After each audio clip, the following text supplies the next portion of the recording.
अ, मैं परमेश्वर का धन्यवाद देता हूँ कि परमेश्वर ने पिछले दिनों हम सबों की सहायता किया और हम लगातार इस प्रकार से बाइबल अध्ययन के द्वारा हम आशीषित हुए हैं। निश्चय हम सबके जीवन में इसका लाभ हुआ है। सो उसी प्रकार आज फिर से हमें एक बार मौका मिला कि हम परमेश्वर के वचन में से अध्ययन करें और ये अवसर जो मुझे परमेश्वर ने दिया है इसके लिए भी मैं धन्यवाद देता हूँ। सो आज हम अध्ययन के लिए जाएँगे जो आज का हमारा शीर्षक है safety in the midst of storms. So सबसे पहले हम जानना चाहेंगे अ तूफ़ानों के बारे में या स्टॉर्म्स। हम जानते हैं कि जब तूफ़ान आता है तो ये कई एरिया या कई जगहों से आई हुई हवाओं का मिश्रण होता है और ये हवाएँ काफ़ी तेज़ होती है और इसके द्वारा हम जानते हैं कि क्या-क्या परिणाम आते हैं। अभी पिछले 1 डेढ़ महीने पहले जब साइक्लोन आया तो हमने उसका रिज़ल्ट देखा। कई लोगों का घर गिर गया, कई पेड़ गिर गए, ऐसे बहुत सारी चीज़ों का नुकसान हुआ। सो अक्सर जब हम बात करते हैं स्टॉर्म्स की या तूफ़ान या आँधियों की तो हम जानते हैं कि इससे ज़्यादातर नुकसान होता है और ये काफ़ी हानिकारक है। सो इससे हम इस सांसारिक परिप्रेक्ष्य में बात नहीं कर रहे हैं, परंतु हम अपने आत्मिक जीवन से जोड़ के अध्ययन करेंगे। सो प्रभु हमारी सहायता करे। उसके लिए हम आज 2 पैसेज या 2 भाग विशेष रूप से पढ़ेंगे जिस पर मैसेज आधारित है और वो पहला भाग है मत्ती रचित सुसमाचार उसका 7 अध्याय और उसका 24 से 27 तक। मैं पढ़ना चाहता हूँ। इसलिए जो कोई मेरी ये बातें सुनकर उन्हें मानता है, वह उस बुद्धिमान मनुष्य के समान ठहरेगा, जिसने अपना घर चट्टान पर बनाया और मेघ बरसा और बाढ़ें आई और आंधियाँ चली और उस घर से टकराई, फिर भी वह नहीं गिरा, क्योंकि उसकी नींव चट्टान पर डाली गई थी। परंतु जो कोई मेरी ये बातें सुनता है और उन पर नहीं चलता, वह उस निर्बुद्धि मनुष्य के समान ठहरेगा, जिसने अपना घर बालू पर बनाया और मेघ बरसा और बाढ़ें आई और आंधियाँ चली और उस घर से टकराई और वह गिरकर सत्यानाश हो गया। अ, सॉरी इतना ही। अभी हमने ये पैसेज पढ़ा, यहाँ पर भी प्रभु यीशु मसीह वहाँ पे चेलों को और साथ में जो लोग थे उनको बताने की कोशिश कर रहे हैं। यहाँ पर 2 कैटेगरी के लोग हैं, 2 प्रकार के लोग हैं जो कि पहला कैटेगरी है कि वे लोग जो सुनकर मानते हैं और दूसरा कैटेगरी जो सुनकर नहीं मानते।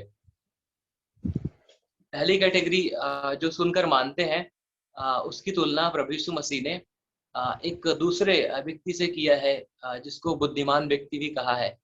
जिस व्यक्ति ने अपना घर चट्टान पर बनाया और दूसरा व्यक्ति जिसने अ, सुनकर माना नहीं या विश्वास नहीं किया, उस व्यक्ति की तुलना प्रभु यीशु मसीह ने उस व्यक्ति के साथ की है जिसने अपना घर बालू पर या रेत पर बनाया।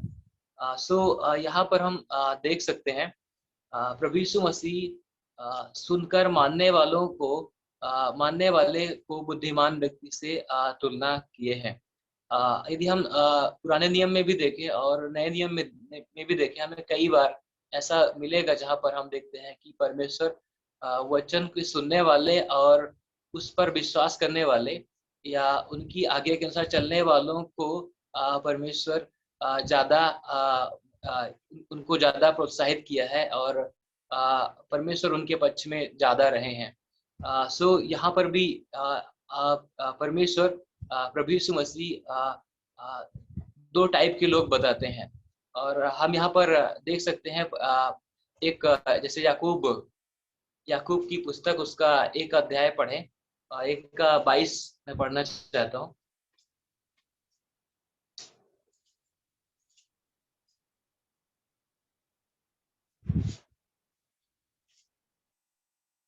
परंतु वचन पर चलने वाले बनो और केवल सुनने वाले ही नहीं जो अपने आप को धोखा देते हैं, क्योंकि जो कोई वचन का सुनने वाला हो और उस पर चलने वाला ना हो तो वह उस मनुष्य के समान है जो अपना स्वाभाविक मुंह दर्पण में देखता है, इसलिए कि वह अपने आप को देखकर चला जाता है और तुरंत भूल जाता है कि वह कैसा था।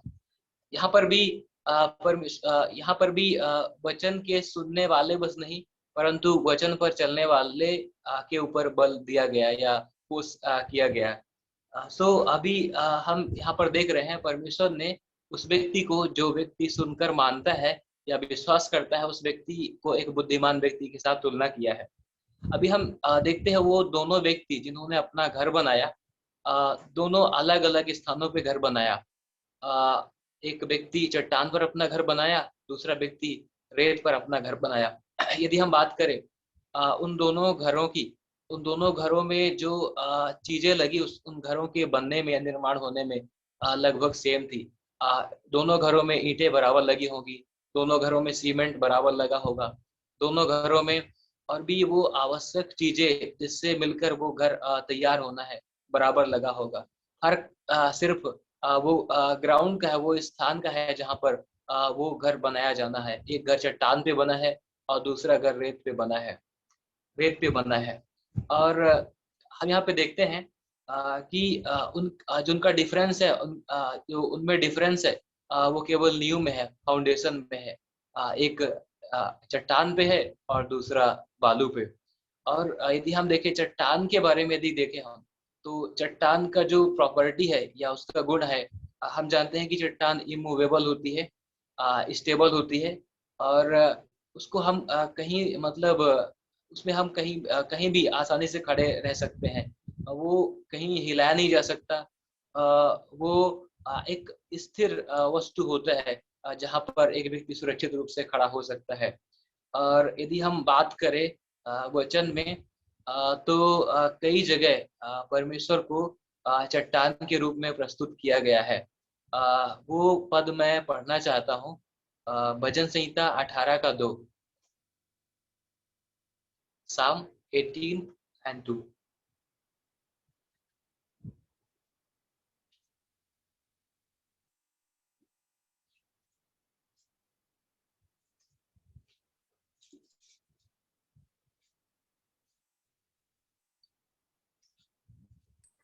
My God is my rock and my fortress and my deliverer, my God, my strength, whom I will trust, my buckler and the horn of my salvation and my high tower.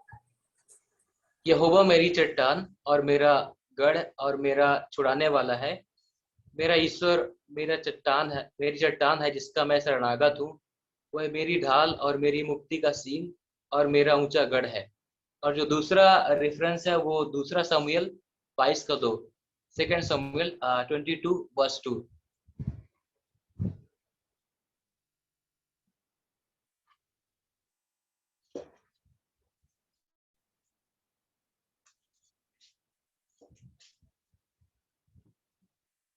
उसने कहा, यहोवा मेरी चट्टान और मेरा गढ़, मेरा छुड़ाने वाला है।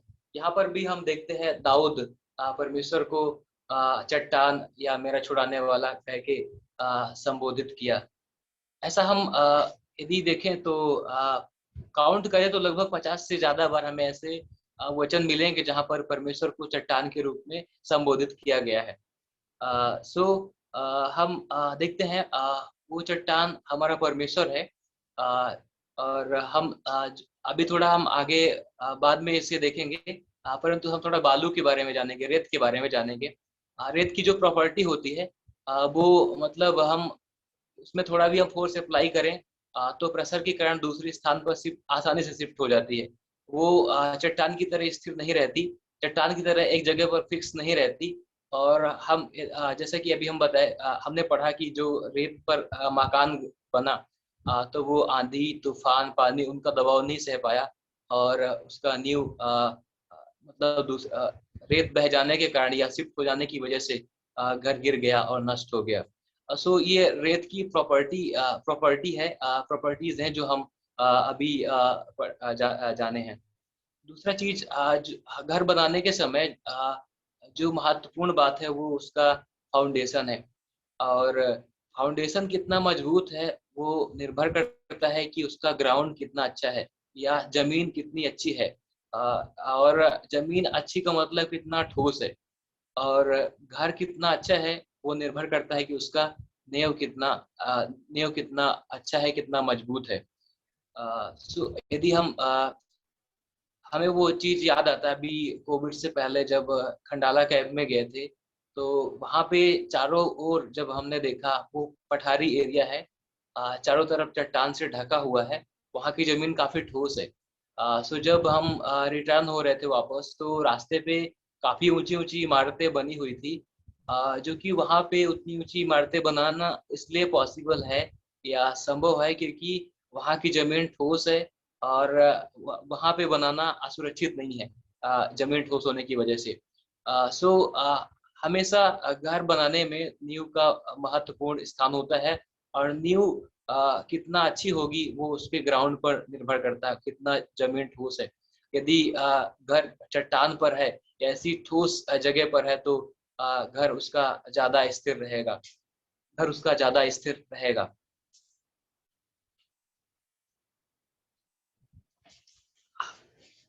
हम जानते हैं बालू के बारे में, बालू का कुछ ज्यादा अकेले में इसका कुछ ये चट्टान की तरह ठोस नहीं होती या चट्टान की तरह स्थिर नहीं रहती। यदि हम मकान भी बनाते हैं तो इसके साथ कई चीजों का मिश्रण करना पड़ता है, तब जाके वो घर को उस प्रकार से मजबूती के साथ खड़ा रह पाने में हेल्प करती है। लेकिन चट्टान अपने आप में ठोस होती है, चट्टान अपने आप में स्थिर होती है। अभी जो हम जानना चाहते हैं वो चट्टान कौन है, वो चट्टान हमारा परमेश्वर है, जो कि हम बाइबल में उनके बारे में बार बार उनका वो वचनों में पढ़ सकते हैं। बार बार चट्टान के रूप में संबोधित किया गया है। हम जान सकते हैं वो हमारा परमेश्वर है। दूसरी चीज हम यह जानना चाहते हैं, ये जो व्यक्ति जो बुद्धिमान व्यक्ति है, वो बुद्धिमान व्यक्ति कौन है। बुद्धिमान व्यक्ति परमेश्वर की नजर में वो है जिसने परमेश्वर का वचन सुनकर विश्वास किया, अर्थात जिसने परमेश्वर का संदेशा सुनकर विश्वास किया। उस व्यक्ति ने यानी जिस व्यक्ति ने परमेश्वर के दिए गए संदेशे पर विश्वास किया, वो व्यक्ति अपना घर चट्टान पर बना लिया है। मतलब जो व्यक्ति परमेश्वर को अपना उद्धारकर्ता के रूप में ग्रहण किया, वो व्यक्ति अपना आत्मिक घर परमेश्वर यानी उस चट्टान पर बना लिया है। वो व्यक्ति सुरक्षित है, और उस व्यक्ति का आत्मिक घर या उस व्यक्ति का वो घर नहीं गिरेगा, क्योंकि वो व्यक्ति अपना घर चट्टान पे बनाया है। उस पर आंधी, तूफान, बारिश, इनका कोई भी दबाव असर नहीं करेगा, क्योंकि वो व्यक्ति उस ठोस वस्तु या ठोस स्थान चट्टान पर अपना घर बनाया है। दूसरी ओर वो व्यक्ति जिसको परमेश्वर ने निर्बुद्धि कह के बताया, निर्बुद्धि व्यक्ति के साथ तुलना किया, वो उसके विषय में कहा जिसने परमेश्वर का वचन सुनकर विश्वास नहीं किया, और इस कारण परमेश्वर ने उसको निर्बुद्धि व्यक्ति के साथ तुलना किया। हम देखते हैं जो व्यक्ति परमेश्वर के द्वारा दिए गए संदेशा या जो सुसमाचार है उस पर विश्वास नहीं किया, वो व्यक्ति का उद्धार नहीं हुआ, वो व्यक्ति परमेश्वर की नजर में सुरक्षित नहीं है। और हम वचन में ऐसा भी पढ़ते हैं कि जितनों ने मतलब उसे ग्रहण नहीं किया, उन पर परमेश्वर की दंड की आज्ञा पहले से ही हो चुकी है, उन पर दंड की आज्ञा हो चुकी है। ये एक बहुत महत्वपूर्ण बात है कि हमारा मकान सुरक्षित है या नहीं, या हमें उस दृढ़ चट्टान पर अपना मकान जरूरी है या नहीं। यदि हम अपना भविष्य सुरक्षित रखना चाहते हैं, मकान रूपी भविष्य सुरक्षित रखना चाहते हैं, तो हमें उसे चट्टान यानी परमेश्वर पर स्थिर करना पड़ेगा, उसी परमेश्वर पर हमें टिकाना पड़ेगा। तब जाके हम पर जो विनाशक चीजें हैं, आंधी, तूफान और ऐसी चीजें जो हमें नाश कर सकती हैं, या हमारे जीवन को मैं इधर इस संसारिक जीवन की बात नहीं कर रहा, परंतु उस आत्मिक जीवन की बात कर रहा हूँ। हम उस रीति से सुरक्षित रह पाएंगे यदि, और जब तक हम अपना घर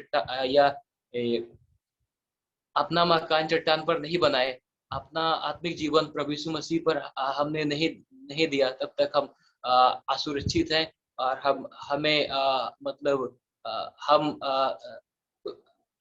हम भी एक दिन नष्ट हो जाएंगे यदि हमने उस दृढ़ स्थान या उस चट्टान पर अपना घर नहीं बनाया।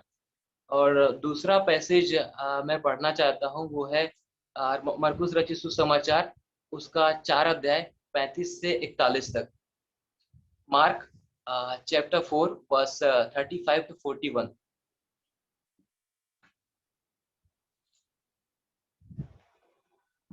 उसी दिन जब सांझ हुई तो उसने चेलों से कहा, आओ हम पार चले। और वे भीड़ को छोड़कर जैसा वह था वैसा ही उसे नाव पर साथ ले चले। और उसके साथ और भी नावें थी। तब बड़ी आंधी आई और लहरें नाव पर यहाँ तक लगी कि वह पानी से भरी जाती थी। पर वह आप पिछले भाग में गद्दी पर सो रहा था। तब उन्होंने उसे जगाकर उससे कहा, हे गुरु, क्या तुझे चिंता नहीं कि हम नष्ट हुए जाते हैं? तब उसने उठकर आंधी को डांटा और पानी से कहा, शांत रह, थम जा। और आंधी थम गई और बड़ा चैन हो गया। और उनसे कहा, तुम क्यों डरते हो? क्या तुम्हें अब तक विश्वास नहीं? वे बहुत ही डर गए और आपस में बोले, ये कौन है कि आंधी और पानी भी उसकी आज्ञा को मानते हैं। प्रभु के पवित्र नाम की महिमा हो। यहाँ पर हम देखते हैं प्रभु यीशु मसीह एक उठने वाली आंधी को शांत करते हैं। ये घटना हम जानते हैं। प्रभु यीशु मसीह प्रचार किए और कई लोगों को चंगा किए। उसके बाद चेलों को आज्ञा दी कि हम झील के उस पार चलते हैं। और झील के उस पार जाने के समय हम देखते हैं जब वो नाव में ही थे और प्रभु यीशु मसीह जाकर सो गए थे। बाकी चेले नाव खेते हुए झील के उस पार जा रहे थे। तो अचानक बाढ़ आई, अचानक तूफान आया। और तूफान इतना तेज था कि वे चेले घबरा गए और वो काफी डर कर प्रभु यीशु मसीह के पास गए और उनको चिल्लाया कि प्रभु, हम नष्ट हुए जा रहे हैं, हमें बचा। तो यहाँ पर हम देखते हैं पहले हम देखते हैं कि वो घटना उस गलील गलील के झील में हुई, जिसका भौगोलिक संरचना ऐसा है कि मतलब उसका समुद्री तल से 700 फीट नीचे है। और एयर में टेम्परेचर डिफरेंस होने की वजह से वहां पे आंधी और तूफानों का आना लगभग सामान्य बात है।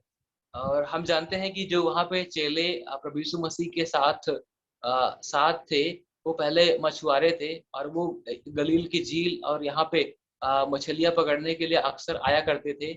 शायद उन्होंने पहले भी तूफान को ऐसा सामना किया हो और उनसे बच के भी आए होंगे।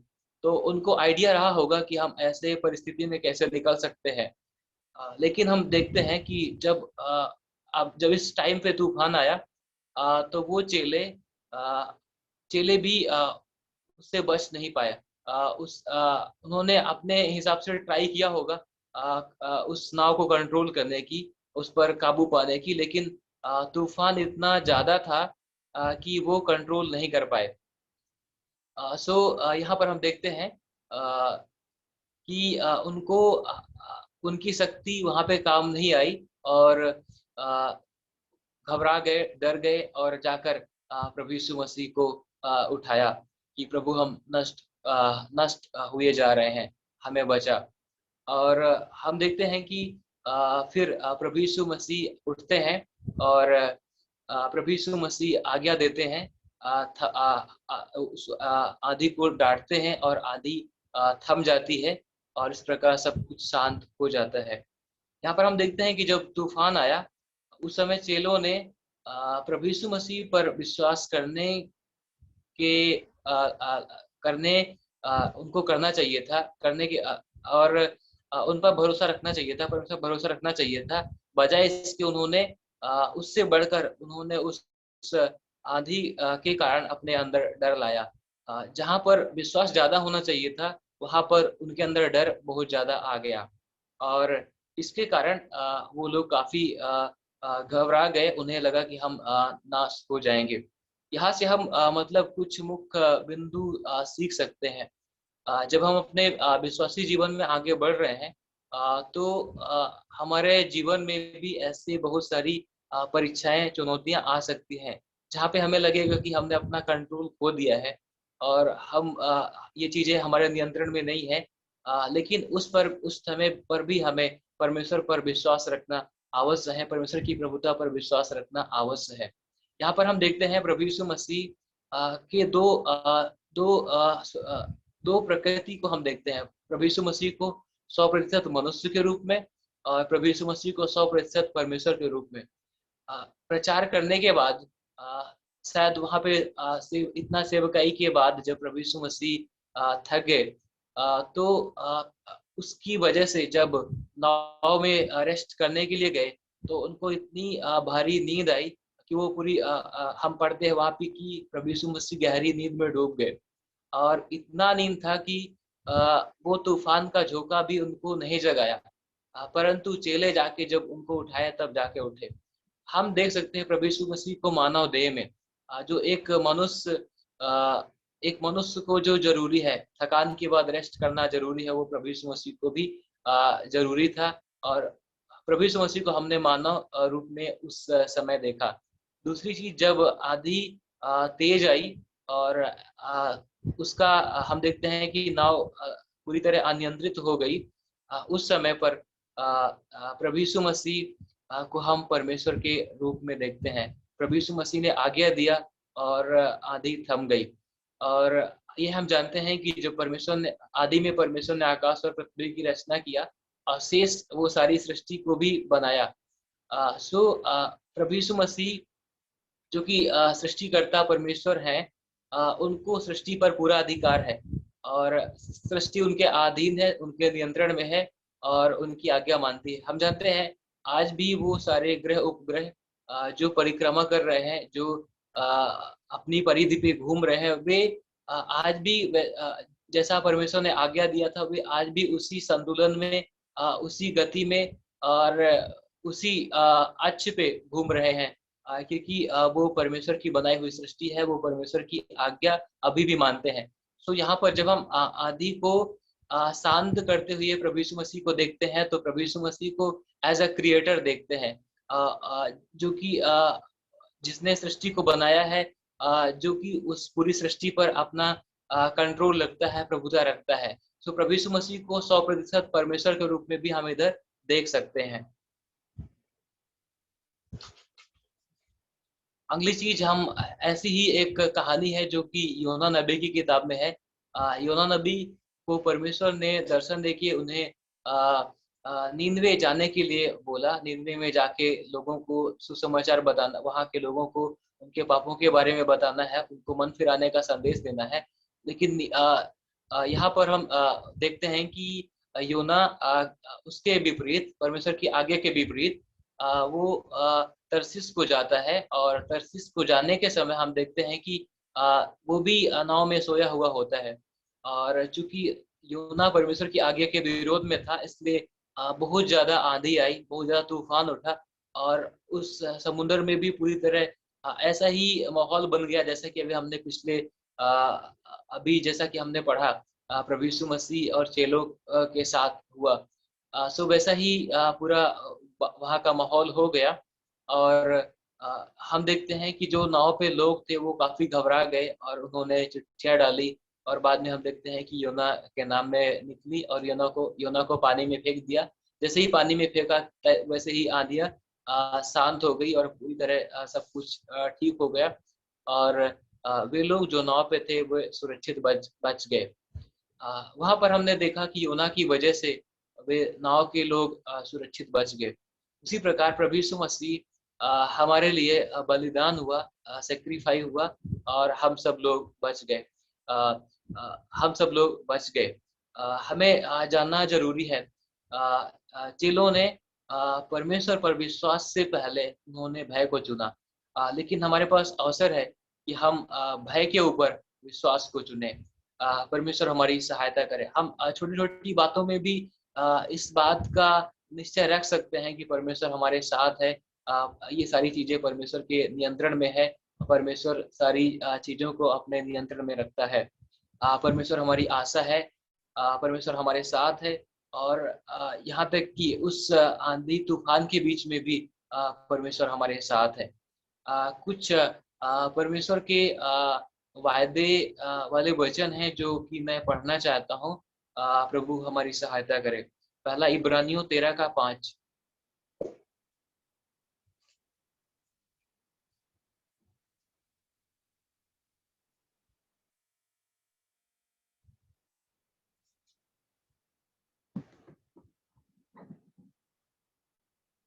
इसलिए आओ उसकी निंदा अपने ऊपर लिए हुए छावनी के बाहर उसके पास निकले। सॉरी,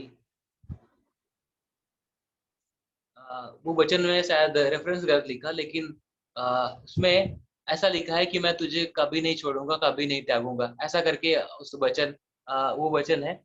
13 और का 5 लास्ट है, लास्ट लाइन, 13 का 5 का लास्ट लाइन। ओ सॉरी, इब्रानियों ना। Yes yes. Chapter is correct. 5। Sorry sorry, मैं 13 पढ़ रहा था। तुम्हारा स्वभाव लोभ रहित हो और जो तुम्हारे पास है उसी पर संतोष करो, क्योंकि उसने आप ही कहा है, मैं तुझे कभी ना छोड़ूंगा और ना कभी तुझे त्यागूंगा। इसी प्रकार यशायाह में एक और ऐसा ही वचन है, यशायाह 49, 49 और 15।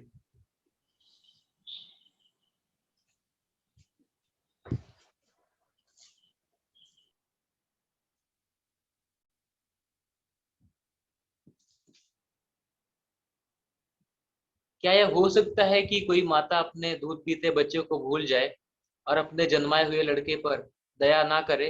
हाँ, वह तो भूल सकती है, परंतु मैं तुझे नहीं, कभी नहीं भूलूंगा, तुझे कभी नहीं भूलूंगा। सो एक माँ भी अपने दूध पिलाते हुए बच्चे को भूल सकती है, लेकिन परमेश्वर नहीं भूलेगा।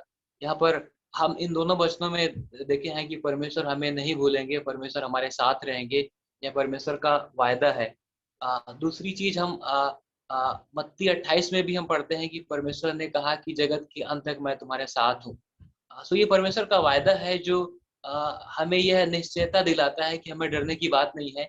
परिस्थितियां कैसी भी हो, समस्याएं कितनी भी हो, परमेश्वर हमारे साथ हरदम है, हर पल है, और वो सारी चीजें परमेश्वर के नियंत्रण में है।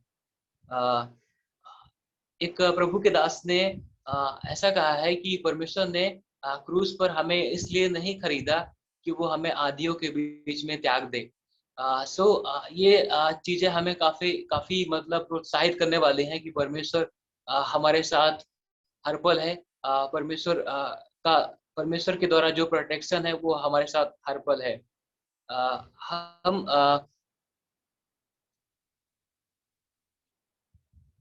जब हम प्रभु यीशु मसीह के साथ चल रहे हैं, हम विश्वास में बढ़ रहे हैं, तो हमें ऐसी बहुत सारी बातें आती हैं जो कि हमें नुकसान पहुंचाने की कोशिश करती हैं।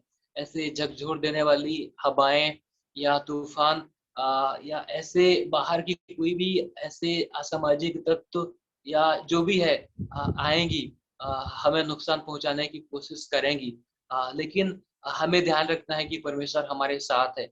हमें इस बात का पूरा भरोसा रखना है कि जहाँ हम हैं वहाँ परमेश्वर हमारे साथ है, परमेश्वर पूरी तरह से नियंत्रण में है, परमेश्वर प्रभु है और उसकी संप्रभुता सबों पर है।